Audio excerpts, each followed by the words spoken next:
നമുക്കറിയാം ഇന്നലെ വിഴിഞ്ഞത്തിന്റെ ഉദ്ഘാടനമായിരുന്നു.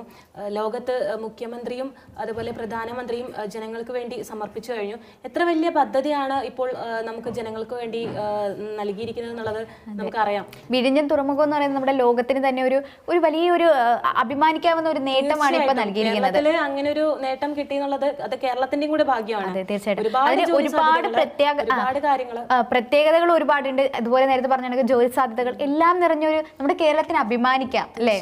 അതിന്റെ ഒരു ഇനാഗ്രേഷൻ ആയിരുന്നു ഇന്നലെ കഴിഞ്ഞത്. അതില് മുഖ്യമന്ത്രി ഉണ്ടായിരുന്നു, ശശി തരൂര്, മറ്റ് ബാക്കി കാര്യങ്ങള്. പിന്നെ അതുപോലെ നമ്മുടെ പിണറായിയുടെ കൂടെ തന്നെ നമ്മുടെ മോദിയും ഉണ്ടായിരുന്നു എന്നത് എടുത്തു പറയേണ്ട ഒരു കാര്യമാണ്.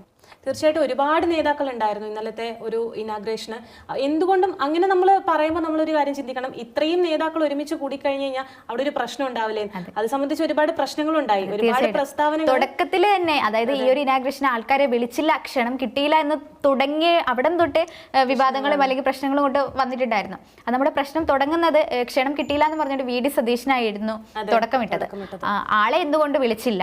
അത് പ്രതിപക്ഷ നേതാവാണ്. അതായത് മുഖ്യമന്ത്രി കഴിഞ്ഞാൽ പിന്നീടുള്ള സ്ഥാനം പ്രതിപക്ഷ നേതാവിനെ എന്തുകൊണ്ട് വിളിച്ചില്ല? അങ്ങ് കേന്ദ്രത്തിൽ നിന്ന് വരെ ആള് വന്നു, പക്ഷെ പ്രതിപക്ഷ നേതാവിന് ക്ഷണമില്ല. അതായത് അതുപോലെയുള്ള ഒരുപാട് പ്രശ്നങ്ങളുണ്ട്. ഇവരെല്ലാവരും ആ സ്റ്റേജിൽ ഒറ്റക്കെട്ടായി നിന്നു എന്നതേ ഉള്ളൂ. അതിനുശേഷം അത് കഴിഞ്ഞിട്ട് റിയാസ് ആണെങ്കിലും താഴെ ഇരുന്ന് ചന്ദ്രശേഖരനെതിരെ പറഞ്ഞ കാര്യങ്ങളും എല്ലാം കൂടെ ഇവരെല്ലാവരും അവിടെയുണ്ട്. എന്നാൽ പിറ്റേ ദിവസം സംഭവിക്കുന്നത് നേരെ തിരിച്ചാണ്. എല്ലാവർക്കും ഓരോരോ വാക്കുകളാൽ പരാമർശങ്ങൾ മാത്രമാണ് ഉണ്ടായിരിക്കുന്നത്.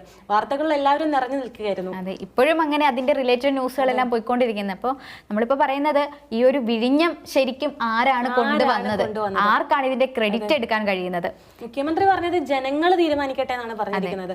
ഇതിന് മുന്നേത്തെ കാര്യമാണെങ്കിലും ഇപ്പൊ നടന്നുകൊണ്ടിരിക്കുന്ന കാര്യമാണെങ്കിൽ പോലും ജനങ്ങൾ തീരുമാനിച്ചോട്ടെ എന്ന രീതിക്കാണ് മുഖ്യമന്ത്രി പറഞ്ഞത്.